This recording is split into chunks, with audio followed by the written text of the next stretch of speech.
Rainbow allrounder exterior paint, বাংলাদেশের আবহাওয়া উপযোগী একমাত্র পেইন্ট। স্বাগত নিউজ 24 সকাল 10টার সংবাদে, সাথে আছি আমি আকাশ হাসান। দেখছিলেন সংবাদ শিরোনাম, এবার পুরো খবর। করোনা প্রেক্ষাপটে আন্তর্জাতিকভাবে গ্রহণযোগ্য অনলাইন পরীক্ষা দেশেও সম্ভব কিনা তা যাচাইয়ের কাজ শুরু করেছে বিশ্ববিদ্যালয়গুলো। কারণ পরীক্ষা ছাড়া বিশ্ববিদ্যালয়ে ভর্তি না করার বিষয়ে সম্মত হয়েছেন উপাচার্যরা।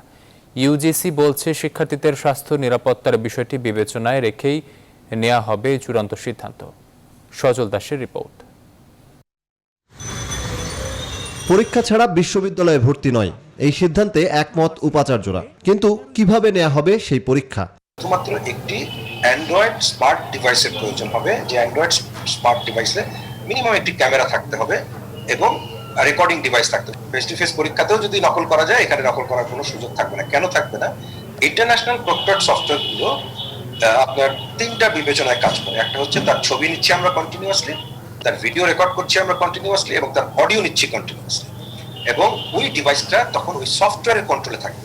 সে ওই ডিভাইসটা দিয়ে, সেটা ল্যাপটপ হোক আর মোবাইল হোক, অন্য কোনো ব্রাউজার ওপেন করতে পারবে না। যদি এটাতে তারা সন্তোষ প্রকাশ করেন যে না, সফটওয়্যারটাতে রিলায়েবল ওয়েতে, অথেন্টিক এবং ট্রান্সপারেন্ট ওয়েতে আমরা পরীক্ষা নিতে পারবো, তখন বিশ্ববিদ্যালয়গুলো তার নিজস্ব যে পরীক্ষাগুলো নিতে পারছে না, অনলাইনে ক্লাসের যে পরীক্ষাগুলো নিতে পারছে না, সেই পরীক্ষাগুলো নিয়ে এটাতে একটা অভিজ্ঞতা অর্জন করে তারপর আমরা বৃহত্তর ক্ষেত্রে এটাকে অ্যাপ্লাই করার চিন্তা ভাবনা। বিশ্ববিদ্যালয়ের একাডেমিক পরীক্ষায় যাচাইয়ের পর ভর্তি পরীক্ষায় এই ডিভাইস ব্যবহার করা যাবে কিনা সেই সিদ্ধান্ত নেবে বিশ্ববিদ্যালয়গুলো। প্রায় সব বিশ্ববিদ্যালয় এটাই চিন্তা যে ভর্তি পরীক্ষা নিতে হবে। আমরা সবাই মোটামুটি কনভিন্স, হ্যাঁ এটা দিয়ে অনলাইনে পরীক্ষা নেওয়া যাবে। কারা কারা ভর্তি পরীক্ষা নিবে, কি হলে ওয়াইটেস কি দিবে, এসএসসি রেজাল্ট নিবে কিনা, এসএসসি রেজাল্টের কত অংশ নিবে, এটা প্রত্যেক বিশ্ববিদ্যালয়ের একাডেমিক কাউন্সিল। করোনা প্রেক্ষাপটে অনলাইন পরীক্ষায় আপত্তি নেই বিশ্ববিদ্যালয় মঞ্জুরি কমিশনেরও। বিশ্ববিদ্যালয়ের যে পরিষদ আছে সেই পরিষদের বক্তব্য আমাদের কাছে পাঠাবে, পরে আমরা সেই বক্তব্য নিয়ে আমাদের মহামান্য রাষ্ট্র প্রাইম মিনিস্টার থেকে শুরু করে শিক্ষামন্ত্রী, প্রধান শিক্ষামন্ত্রী উপমন্ত্রী আমরা বসবো। তবে এই পদ্ধতি নতুন হওয়ায় যাচাই বাছাই শেষেই চূড়ান্ত সিদ্ধান্ত নিতে চায় ইউজিসি। সজল দাস, নিউজ 24, ঢাকা। করোনা আতঙ্ক অনেকটা কেটে গেলেও নতুন আতঙ্ক এখন নিত্যপণ্যের দাম ঘিরে। যে সময়ে আয় কমেছে প্রায় সব শ্রেণী পেশার মানুষের, তখন নিত্যপণ্যের অস্বাভাবিক মূল্য বৃদ্ধি গলার কাটা হয়ে দাঁড়িয়েছে তাদের জন্য। নিম্ন কিংবা মধ্যবিত্ত মানুষের বেশিরভাগেরই এখন চলতে হচ্ছে ধার দেনায়। এ বাস্তবতায় বাজার নিয়ন্ত্রণের সাথে ক্ষুদ্র ঋণ দিয়ে কম আয়ের মানুষের পাশে দাঁড়ানোর পরামর্শ দিয়েছেন বিশেষজ্ঞরা। সুলতান আহমেদের রিপোর্ট। রাজধানীর অলিগলিতে দুধ বিক্রি করে সংসার চালান মোহাম্মদ চান মিয়া। করোনা মহামারীর ধাক্কায় বিক্রি কমেছে, তার অর্ধেকই নেমেছে আয়। তবে তার পরিবারের জন্য নিত্য প্রয়োজনীয় পণ্যের দাম অস্বাভাবিক বাড়ায় খরচ বেড়েছে প্রায় দ্বিগুণ। ফলে কোথায় গিয়ে দাঁড়াবেন তার পথ খুঁজে পাচ্ছেন না তিনি। 1 কেজি আলু কিনতে গেলে লাগে 50 টাকা। আগের মনে হয় আয় নাই, করোনা আসছে প্রত্যেক আয় তো সবাই এমনি কম, কিন্তু ব্যয় তো আর কমাইতে পারতেছি না। কিছুদিন দেখলাম গাড়ি দিয়ে পেঁয়াজ বেচলো 30 টাকা কেজি, 2 দিন বেচতে আর বেচা না। তো সরকার তো আসলে আশ্বাস দেয় কিন্তু কোনো কাজ হয় না। শুধু চান মিয়া নয়, সরকারি হিসেবেই এমন অস্বস্তিতে এখন দেশের প্রায় 4 কোটি নিম্ন আয়ের মানুষ। করোনা মহামারী যাদেরকে ফেলেছে চরম অনিশ্চয়তায়। জীবনের সাথে যুদ্ধ করে টিকে থাকার চেষ্টারত মানুষগুলোর জন্য মরার উপর খাড়ার ঘা নিয়ে এসেছে নিত্যপণ্যের বাড়তি দাম। আমার কষ্টটা আমি পাচ্ছি, আমি 5 টাকা বেতন পাই আর 60 টাকা আমার খরচ হয়, আমার 2 টাকা তো গ্যাপ থাকে। প্রতি মাসে আমার গ্যাপ থাকে, প্রতি মাসে 2000, 3000, 4000 টাকা গ্যাপ থাকে। আমার স্যালারি চাইতেও গ্যাপ থাকে, আমি কিভাবে চলবো? রাজধানীর রাজপথে গাড়ির চাকা ঘুরছে স্বাভাবিক নিয়মেই, কেটে যাচ্ছে সময়ও। মানুষের চলাফেরা দেখেও বোঝার উপায় নেই কতটা অস্বস্তিতে তারা। তবে আয় ব্যয়ের সমীকরণ কে মেলাবে তাদের? যে পরিমাণ দ্রব্যমূল্য ঊর্ধ্বগতির দিকে যাচ্ছে, আমাদের মধ্যবিত্ত ফ্যামিলি যারা আছি এর সাথে তাল মিলে চলতে আমরা অনেকটা হিমশিম খেয়ে যাচ্ছি। বেতন কমে গেছে যার কারণে, এবং তারপরেও আবার দ্রব্যমূল্য বৃদ্ধির দাম বা বৃদ্ধি এর কারণে আমরা পারতেছি না। করোনার পর স্বাস্থ্য খাতেও ব্যয় বেড়েছে সাধারণ মানুষের। বাধ্য হয়ে অনেকে ছেড়েছেন শহর। বিআইডিএস এর গবেষক ডক্টর নাজনীনের মতে জরুরিভাবে ক্ষুদ্র ঋণ দিতে হবে নিম্ন মধ্যবিত্তদের। একদিকে আয়ের সংস্থান কম, অন্যদিকে দ্রব্যমূল্য বৃদ্ধি, এই উভয়ে মিলে শ্রমজীবী মানুষ পড়েছেন সংকটে। 5,000, 10,000, 20,000 এরকম টাকা খুব অল্প সময়ের জন্য ঋণের ক্ষেত্রে কোনো ব্যবস্থায় যেতে পারি কিনা, সেটা মোবাইল ফাইন্যান্সিয়াল সার্ভিসের মাধ্যমে হোক কিংবা 2-1টি ব্যাংক কিন্তু ইতোমধ্যে অতি অল্প ঋণের জন্য তাদের আলাদা করে একটা ব্যবস্থা রেখেছেন। পাশাপাশি বেকারদের জন্য কর্মসংস্থান করার উপর জোর দিচ্ছেন গবেষকরা। সুলতান আহমেদ, নিউজ 24, ঢাকা। চলতি সপ্তাহের মধ্যে আলু কিনে 25 টাকা দরে বিক্রি করবে টিসিবি, আর সরকার নির্ধারিত 30 টাকা দরে খুচরা পর্যায়ে আলু বিক্রি করতে হবে ব্যবসায়ীদের। এমন নির্দেশনা দিলেন বাণিজ্যমন্ত্রী টিপু মুন্সি। রোববার সচিবালয়ে কোল্ড স্টোরেজ মালিক ও আলু ব্যবসায়ীদের সঙ্গে বৈঠক শেষে মন্ত্রী বলেন, বাজারে এবার কঠোর তদারকি চলবে, তবে সিদ্ধান্ত পুনর্বিবেচনার আবেদন জানিয়েছেন ব্যবসায়ীরা। আরও জানাচ্ছেন তানজির মেহেদী। কিছুদিন ধরে সবজির বাজারে আগুন, সবকিছুর দাম নাগালের বাইরে। আলুর দামও অস্বাভাবিক বেড়েছে। বন্যার কারণে ফসলহানি আর সবজি উৎপাদন না হওয়ায় এই অবস্থা তৈরি হয়েছে বলে দাবি সরকার ও ব্যবসায়ীদের। এমন বাস্তবতায় কোল্ড স্টোরেজ মালিক ও আলু ব্যবসায়ীদের সঙ্গে বৈঠকে বসেন বাণিজ্যমন্ত্রী। ঘণ্টাখানেক ধরে চলা বৈঠক শেষে সাংবাদিকদের সঙ্গে কথা বলেন মন্ত্রী। জানান, কৃষি সম্প্রসারণ অধিদপ্তর যে মূল্য নির্ধারণ করে দিয়েছে সেটা বাস্তবায়নে কাজ করবে মন্ত্রণালয়। 23 টাকা কেজি দরে কোল্ড স্টোরেজে বিক্রি হবে, 25 টাকা পাইকারি বাজারে এবং 30 টাকা কেজি খুচরা বাজারে। আমরা খুব শক্তভাবে যে প্রাইসটা দেওয়া হয়েছে সেটা অবিলম্বে কার্যকর করতে চাই। এই সপ্তাহের মধ্যে শেষের দিকেই টিসিবি আলু নিয়ে বাজারে নামবে, সেটার দামও আমরা 25 টাকায় বিক্রি করব। সরকারের বেঁধে দেওয়া মূল্য নিয়ে আপত্তি আছে ব্যবসায়ীদের, যদিও স্বীকার করছেন আলুর বর্তমান দাম অস্বাভাবিক। এটা বিক্রি হওয়া উচিত 35 থেকে 40 টাকা। কৃষক যাতে আগামীতে আলু চাষ করার জন্য উদ্বুদ্ধ হয়, ব্যবসায়ীরা যেন আলু রাখতে উৎসাহিত হয়, এই বিষয়টা নিয়ে সার্বিক বিবেচনা করবে, এইটাই আশা করি আর কি। 23 টাকা যেটা রেটটা দিচ্ছে সেটা তো লাভ হচ্ছে না। তবে বাজারের বাস্তবতায় ব্যবসায়ীদের আপত্তি প্রসঙ্গেও কথা বলেন বাণিজ্যমন্ত্রী। সেটা আগামী 2 দিনের মধ্যে কৃষি বিপণন অধিদপ্তরের সাথে কথা বলবেন তারা, বলে ওইখানে যদি কোনো কারেকশন দরকার পড়ে, যদি দুই পক্ষই সহমত পোষণ করে যে না, there should be scope for consideration, সেটা দিলে আমরা তখন যদি আমাদের কাগজ পাঠাই তাহলে সেটা আমরাও কারেক্ট করে দেব। বাজারে শীতকালীন সবজি উঠতে শুরু করলে সংকট কেটে যাবে বলে আশা বাণিজ্যমন্ত্রীর। তানজির মেহেদী, নিউজ 24, ঢাকা। 1 লাখ রোহিঙ্গার সাময়িক জীবিকা নির্বাহের সব ধরনের ব্যবস্থা নেওয়া হয়েছে ভাসানচরে। চরের মাটিতে পরীক্ষামূলকভাবে ধান ও শাকসবজি চাষ এবং পশু পাখি পালনে দারুণ সফলতা পেয়েছেন প্রকল্প সংশ্লিষ্টরা। এমনকি স্থানীয় জনগোষ্ঠীও জীবিকা নির্বাহের বিপুল সম্ভাবনা দেখছেন নতুন এই চরে। ভাসানচর নিয়ে শেখ জালালের ক্যামেরায় লক্ষ্মীনা জেসমিন সোমার 4 পর্বের ধারাবাহিক প্রতিবেদনের আজ দেখুন 2য় পর্ব। সাত সকালে আড়মোড়া ভেঙে সবুজ প্রান্তরে ছোটে ভেড়ার পাল। দুদিন আগেও দল বলে এতটা ভারী ছিল না তারা। সামান্য পরিচর্যায় অল্প দিনেই প্রজনন বেড়েছে ভেড়ার। ভাসানচরের মাটিতে অন্তত 1 লাখ রোহিঙ্গার সাময়িক জীবিকা নির্বাহের এমন নানা রকম পথ বের করেছে সরকার। রাখাইনে রোহিঙ্গাদের জীবন জীবিকার অন্যতম উৎস ছিল কৃষি, আর সে বিষয়টি মাথায় রেখেই এখানে ফসল উৎপাদন থেকে শুরু করে পশু পাখি পালন সহ আরও নানা রকম অর্থনৈতিক কর্মকাণ্ডের সাথে রোহিঙ্গাদের সম্পৃক্ত করতে এবং স্বনির্ভর করে গড়ে তুলতে সব ধরনের ব্যবস্থা রেখেছে এখানকার প্রকল্প পরিচালক। আমরা গত 2 বছরে পরীক্ষামূলকভাবে আমাদের যেটা দেখেছি যে ভেড়া চাষ করা এখানে, তারপর কৃষির মধ্যে আপনার ধরেন সবজি চাষ, তারপরে কলা, কচু, বিভিন্ন ধরনের শাকসবজি চাষ করা হচ্ছে। নোনা জল টপকে গেল 2 বছর মিষ্টি পানির সরবরাহ ঘটেছে ভাসানচরে। পুকুরগুলোতে তপ্ত দুপুরে রাজত্ব করছে রাজহাঁসের দল। মাছ চাষের জন্য একটি বড় 2টি মাঝারি আকৃতির সুপেয় পানির লেক ছাড়াও পর্যাপ্ত সংখ্যক জলাধার তৈরি করা হয়েছে। শাকসবজি চাষের পাশাপাশি কবুতর ও মুরগি পালনে দারুণ সাফল্য পেয়েছেন প্রকল্প সংশ্লিষ্টরা। পরিকল্পনা করছেন অব্যবহৃত 918 একর জমিতে বন ও ফলের গাছ রোপণের। আছে ক্ষুদ্র ও কুটির শিল্পের মতো অর্থনৈতিক কর্মকাণ্ড গড়ে তোলারও ইচ্ছা। ভাসানচর জেগে ওঠার শুরুর দিকেই পার্শ্ববর্তী চর সন্দ্বীপ থেকে মহিষ চরাতে আসতেন স্থানীয়রা। প্রাকৃতিকভাবে এসব পশুর খাবারের পর্যাপ্ত সংস্থান থাকায় এখনও এই চরটিতে প্রায় 6000 মহিষ চরান স্থানীয় চরাঞ্চলবাসী। এখানে ভিতরে রামাল গাছ লাগাইতে পারবো, কাজ করতে, সবকিছু করে খেতে পারবো। শাক সবজি যে কোনো সার যখন দান মান সবকিছু এখানে ভালো হয়। রোহিঙ্গাদের সাময়িকভাবে স্বনির্ভরতা অর্জনের পাশাপাশি এই চর ঘিরে জীবিকা নির্বাহের এক নতুন সম্ভাবনা দেখছেন পার্শ্ববর্তী চরাঞ্চলের মানুষ। লাকমিলা জেসমিন সোমা, নিউজ 24, ভাষাঞ্চর, নোয়াখালী। অব্যাহত রয়েছে ভোটের প্রতি ভোটারদের অনীহা। ঢাকা 5 ও নওগাঁ 6 আসনেও মিলছে সে চিত্র। নির্বাচন বিশেষজ্ঞরা বলছেন কম ভোট পড়ার হার হতাশা ও দুঃখজনক। তাদের মতে নির্বাচন কমিশনের উপর আস্থাহীনতার কারণে ভোটাররা ভোটদানে বিরত থাকছেন। বিস্তারিত হাসান পারভেজের প্রতিবেদনে। 2018 জাতীয় নির্বাচনের পর থেকে প্রায় সব নির্বাচন ও উপনির্বাচনে ভোটার উপস্থিতি নগণ্য।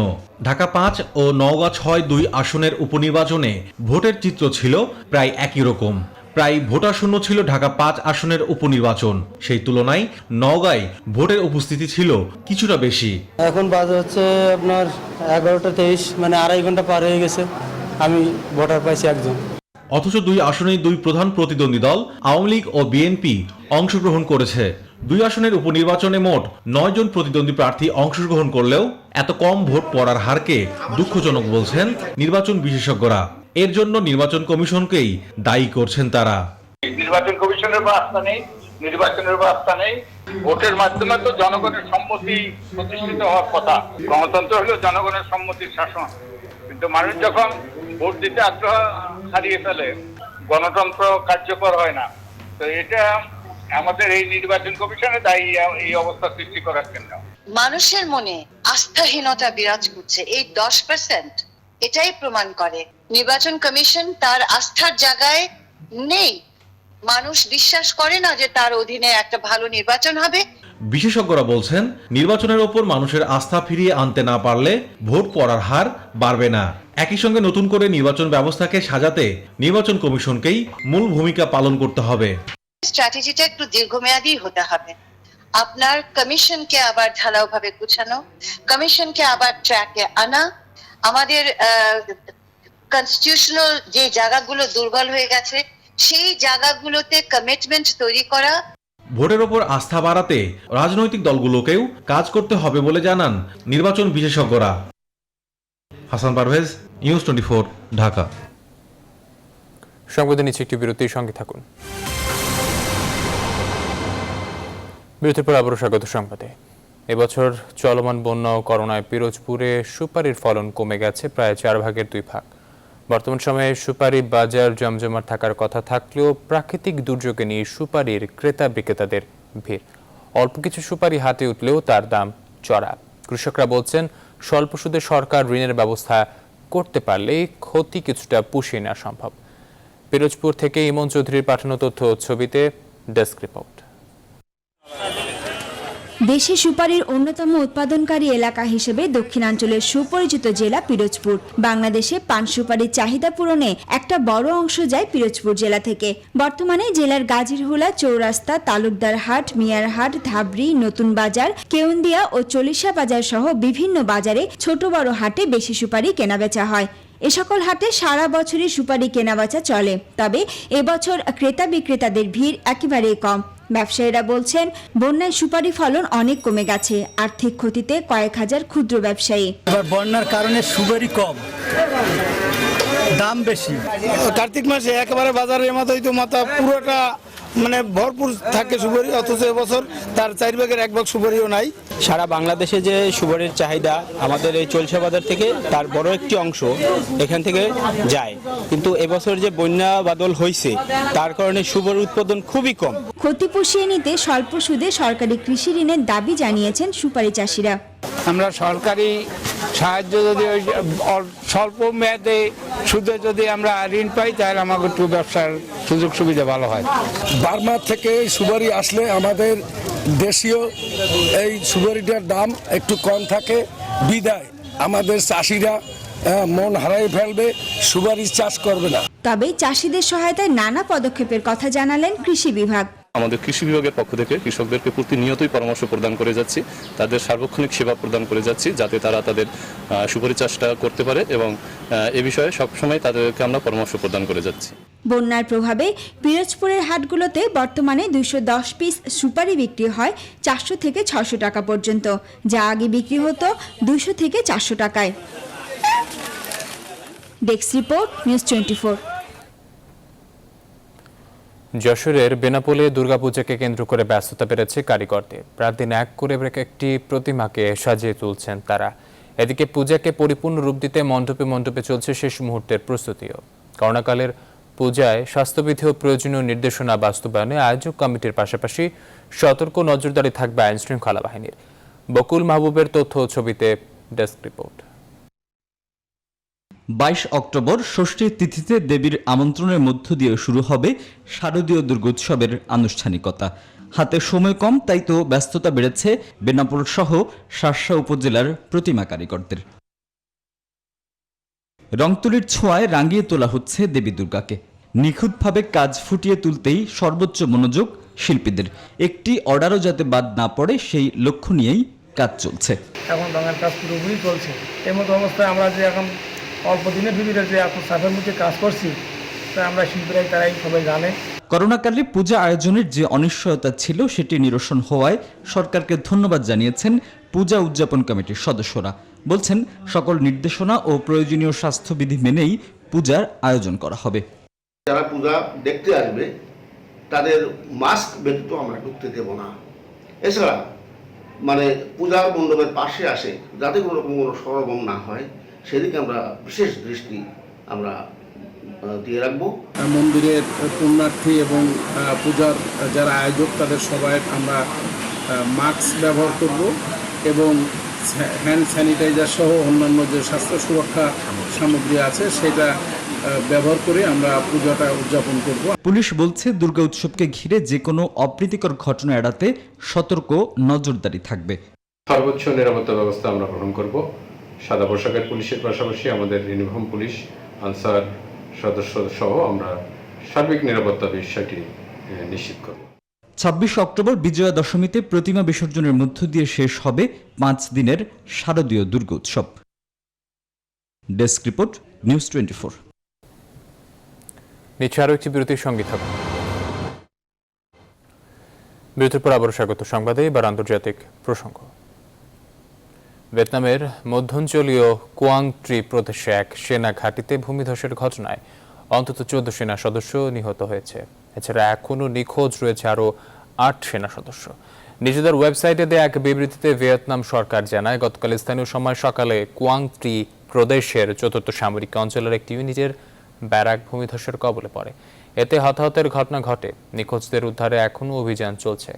অক্টোবরের শুরু থেকে ভারী বৃষ্টির কারণে ভিয়েতনামের মধ্যাঞ্চলে কয়েক বছরের মধ্যে ভয়াবহ বন্যা শুরু হয়েছে। প্রাণ হারিয়েছে 80 জনের বেশি। আগামী কয়েকদিন ভারী বৃষ্টিপাতের পূর্বাভাস দেওয়া হয়েছে। কয়েকদিন আগে কুয়াং ট্রির পার্শ্ববর্তী থো থিন হুয়ে প্রদেশে আরেকটি ভূমিধসের ঘটনায় 13 জন নিহতের ঘটনার পর এই দুর্ঘটনাটি ঘটল।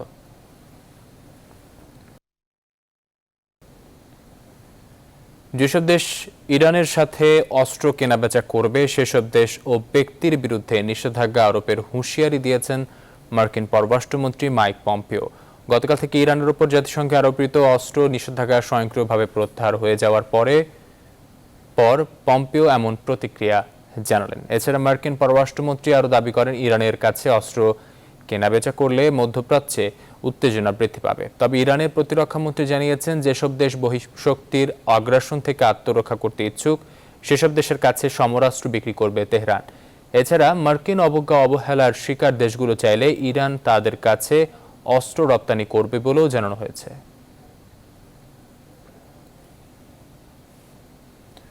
এবার ফার্স্ট সিকিউরিটি ইসলামী ব্যাংক অর্থ বাণিজ্য সংবাদ।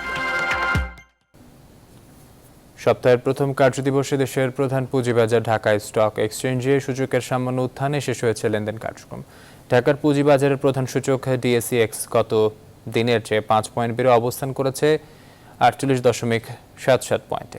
লেনদেনের সূচক কিছুটা বাড়লেও কমেছে বেশিরভাগ কোম্পানির শেয়ারের মূল্য। লেনদেন হওয়া 356টি কোম্পানি ও মিউচুয়াল ফান্ডের ভেতর দাম বেড়েছে 113টির, কমেছে 196টি এবং অপরিবর্তিত রয়েছে 47টি।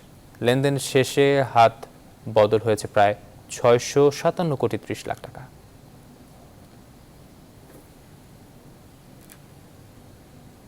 আরও একটি বিরতি নিচ্ছি, সঙ্গে থাকুন।